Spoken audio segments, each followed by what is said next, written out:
Tell the feeling like I'm back in my damn mind. Tell the feeling like I'm rapping a damn lie. Tell the feeling like my life is a damn game. Nigga really wanna die in the night time. Only time I feel.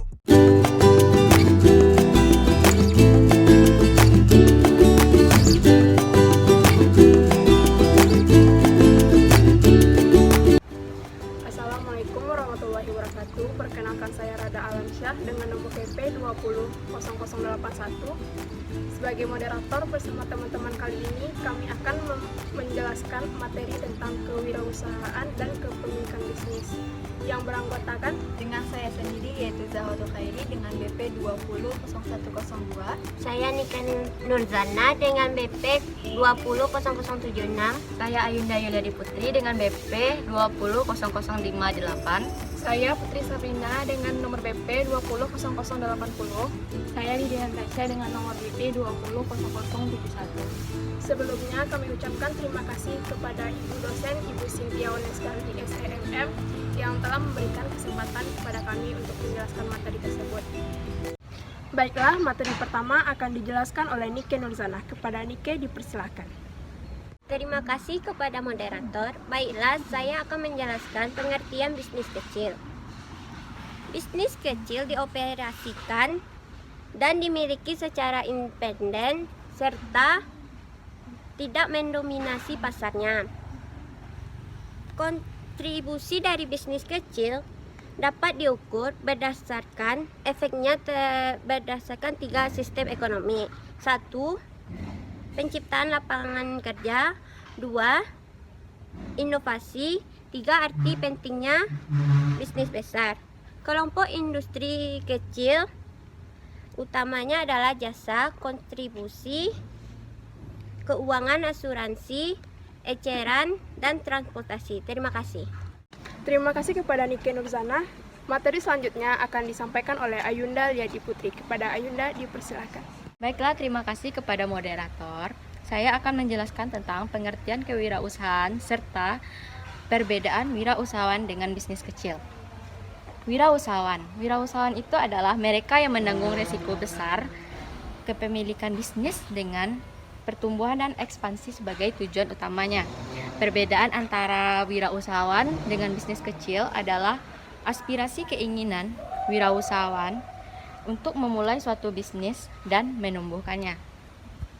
Kebanyakan wirausahawan yang sukses itu adalah mereka yang banyak akal serta pikiran terhadap hubungan pelanggan serta dewasa, sering menjadi pemimpin yang berpikiran terbuka, yang mengandalkan jaringan, rencana bisnis, serta konsensus serta tidak membedakan gendernya.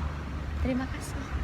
Terima kasih kepada Ayunda Lyadi Putri. Materi selanjutnya akan dijelaskan oleh Zahwatul Khairi. Kepada Zahwa dipersilakan. Baiklah, terima kasih kepada moderator. Di sini saya akan menjelaskan memulai dan mengoperasikan bisnis kecil. Memulai dan mengoperasikan bisnis kecil ini memiliki 4 cara. Yang pertama yaitu menyusun rencana bisnis atau business plan. Yang kedua yaitu memulai bisnis kecil. Yang ketiga membiayai bisnis kecil. Yang keempat yaitu waralaba. Nah, yang pertama ini yaitu menyusun rencana bisnis atau business plan ini memiliki 3 tahap. Yang pertama yaitu menetapkan tujuan dan sasaran. Yang kedua yaitu peramalan penjualan. Yang ketiga yaitu perencanaan keuangan. Yang kedua yaitu memulai bisnis kecil. Nah, memulai bisnis kecil ini memiliki 2 tahap. Yang pertama yaitu membeli bisnis yang sudah ada.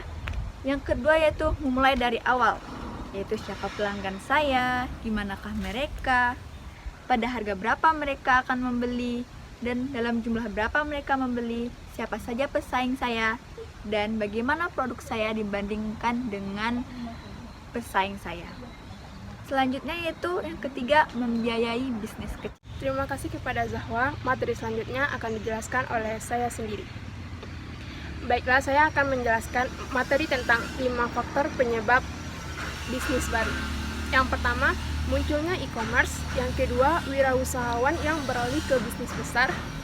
Yang ketiga, meningkatnya peluang bagi minoritas dan wanita. Yang keempat, peluang baru dalam perusahaan global. Dan yang kelima, meningkatnya tingkat daya tahan hidup di antara bisnis kecil. Materi selanjutnya akan disampaikan oleh Lydia Natasha. Kepada Lydia dipersilakan. Terima kasih kepada moderator. Di sini saya ingin menjelaskan kegagalan dan keberhasilan bisnis baru. Faktor yang ikut menyebabkan kegagalan bisnis kecil: 1. Manajer tidak berkompeten dan tidak berpengalaman. 2. Kurangnya memberi perhatian. 3. Sistem kontrol yang lemah. Dan 4. Tidak cukup modal. Terima kasih kepada Lydia Natasha. Materi selanjutnya akan disampaikan oleh Putri Sabrina. Kepada Putri dipersilakan. Terima kasih kepada moderator. Baiklah, saya akan menjelaskan materi mengenai faktor yang menyebabkan keberhasilan bisnis kecil. Pertama, dengan kerja keras, dorongan, dan dedikasi. Yang kedua, dengan permintaan pasar akan produk atau jasa yang disediakan. Ketiga, dengan kompetensi manajerial. Yang keempat, dengan keberuntungan. Terima kasih kepada Putri Sabrina. Selanjutnya akan ditampilkan sebuah tabel, yaitu beberapa bentuk bisnis dan tipe-tipe korporasi. Materi selanjutnya akan disampaikan oleh Audrelia Dara Yusren. Kepada Audrelia dipersilakan. Saya Audrelia Dara Yusren, BP 201011 5511 0057, akan menyampaikan materi 9, yaitu tentang mengelola perusahaan.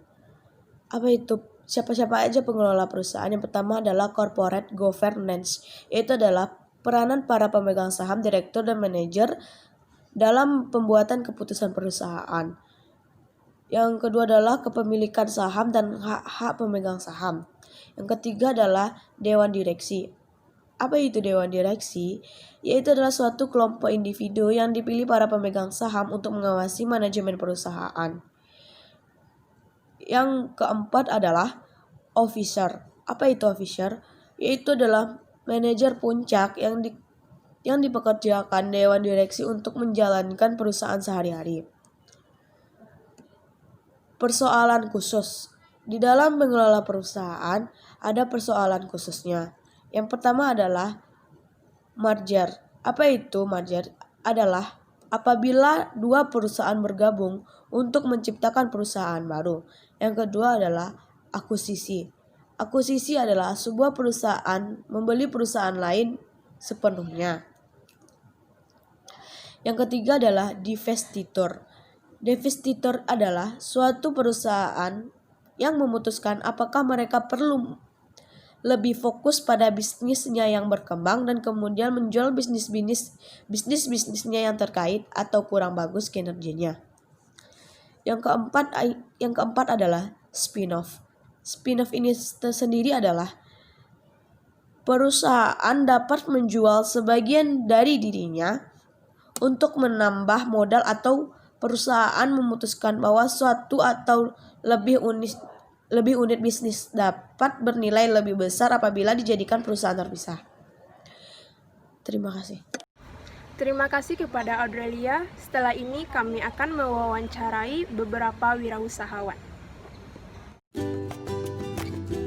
Baiklah, sekarang kita sudah ada di salah satu toko atau wirausaha yang akan kita wawancarai, yang letaknya di Jalan Sako RT 2 RW 4 Kelurahan Batu Wadang, Kecamatan Lubuk Kilangan, Kota Padang, yang bernama Kue Kerupuk Bawang Aziza.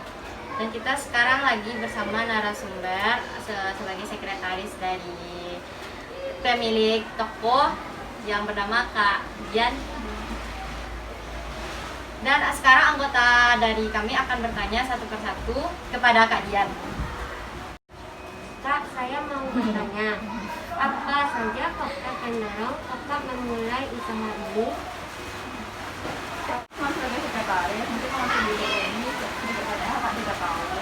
Pendorong usaha Infoida ini dulunya kan ibu ini cuma sebagai ibu rumah tangga aja. Jadi dulu usaha suami ini tuh usaha kompor lama sebelum, karena kan udah beralih orang kerja, jadi lama-lama usaha itu mati. Jadi Bu ini tuh mulai usaha-usaha kayak bikin kerupuk. Awalnya itu cuma untuk kegiatan ibu-ibu di sekitar. Nah, jadi dulu anggotanya cuma dua orang. Terus lama kelamaan kan udah berbagai macam dicoba kan. Awalnya dulu itu kerupuk wortel, dari kerupuk wortel beralih ke kerupuk bawang, itu karena kemahalan kan. Jadi setelah itu baru sekarang banyak variasinya gitu. Jadi faktor pendorong itu karena emang faktor ekonomi. Oh, baiklah, Rada juga mau bertanya Kak, bagaimana langkah awal Kakak dalam memulai mempromosikan barang tersebut? Jadi dulu itu promosikannya itu awalnya cuma ke toko-toko terdekat kalau ada. Kan dulu cuma salahnya cuma 2 orang, jadi produksinya juga nggak banyak. Jadi waktu itu cuma ke misalnya cuma di lokal aja, misalnya kan sekarang ini di Sapo nih, cuma di grocery terdekat gitu kan. Lalu kemudian ditambah lagi ke minimarket, baru masuk minimarket. Nah, masuk minimarket itu awalnya cuma dalam kota aja, dalam kota kadang. Nah, setelah itu dalam kota udah tersebar semua, dicoba keluar kota. Jadi sekarang udah sampai Sumatera juga udah, cuma kecuali Aceh sama Lampung yang belum, karena belum terjangkau. Oh begitu. Kak, dia mau bertanya, bagaimana cara Kak mempertahankan usaha Kak di saat Kakak udah sukses begini? Cara Kak mempertahankannya gimana? Jadi cara mempertahankannya itu gimana ya? Cara mempertahankan itu kan cuma tergantung sama produk kita, apakah produk kita diterima sama masyarakat atau enggaknya kan. Jadi cara mempertahankannya itu kita itu harus konsisten maksudnya di sini. Seperti dari rasa kita itu ada takarannya. Soalnya kalau seandainya nanti kadang-kadang kan kalau orang nggak pakai takaran cuman di cuman di asal-asal aja kan, nggak ada ditimbang, jadi itu nanti rasanya itu nanti berubah-ubah. Jadi caranya kita mempertahankan itu pertama dari rasa, yang kedua kita upgrade terus maksudnya di situ kan nggak mungkin kita puas dengan hanya satu produk aja kan. Jadi kita terus inovasi bikin produk baru. Kak Safinya ingin bertanya, bagaimana cara Kakak meningkatkan kualitas produk dalam masa pandemi ini? Dalam masa pandemi sebenarnya sih meningkat kualitas produk bukan hanya di masa pandemi, cuman cara kita meningkatkan kualitas produk itu pertama dari bahan baku itu ya memang kita harus pilih-pilih gitu loh. Contohnya aja kayak misalnya kayak minyak itu kan harus yang dus gitu kan, yang bermerek, nggak bisa yang curah gitu. Karena kalau yang curah itu ngaruh ke kualitas, memang sih harganya lebih murah, cuman ngaruh ke kualitas barang. Jadinya nanti itu produk kita itu cepat basi gitu. Jadi kan kalau dilihat di sini kan nggak cuma kue bawang kan Kak yang Kakak jual. Dari mana kayak idenya gitu Kak? Kenapa bisa kepikiran mau buat selain kue bawang itu gitu? Terus gimana aja cara buat meningkatkan supaya produk yang selain kue bawang ini meningkat gitu Kak? Nah jadi itu cara agar produk-produk itu berkembang. Kita kan nggak cuma kue bawang pertama kan cuma kue bawang aja, terus ditingkatkan lagi banyak inovasi kan. Itu emang banyak masa percobaannya tuh emang dibikinnya tuh emang berulang-ulang gitu loh. Jadi setelah diulang nanti kita tes pasar misalnya kurang jalan, nanti kita ubah lagi, kita evaluasi di mana kurang jalannya kan, kita icip-icipin ke tetangga atau kita tanya langsung ke konsumennya gitu kan gimana kurangnya. Jadi emang kita evaluasi terus. Oh jadi di dalam produk atau di dalam perusahaan ini Kakak ada kayak evaluasi ke pelanggan atau nanya-nanya gitu Kak? Iya, karena kita tanya ke pelanggan, kita kan nggak cuma ke minimarket kan, dia ke pusat oleh-oleh. Rata-rata di pusat oleh-oleh itu mereka pasti icip dulu kan itunya, produk kita itu apa yang kurang gitu. Kalau di minimarket emang jarang, cuma kalau di pusat oleh-oleh pasti diicip. Baik Kak, makasih ya untuk wawancaranya karena waktu juga terbatas juga lamanya. Makasih banyak Kak udah mau menerima wawancara dari kami. semoga usahanya sukses dan bisa berkembang lagi. Sukses ya Kak. Assalamualaikum warahmatullahi wabarakatuh. Baiklah, saat ini kita sedang berada di tempat wawancara kita yang kedua, yaitu tempat orang menjual ketupat, dan kita akan mewawancarai ibu yang ada di sana. Ingin mewawancarai ibu tentang usaha tempat. Ibu dapat daun kelapanya dari mana, Bu?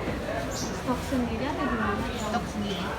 Jadi ada pohon kelapa sendiri. Sejak tahun berapa, Bu?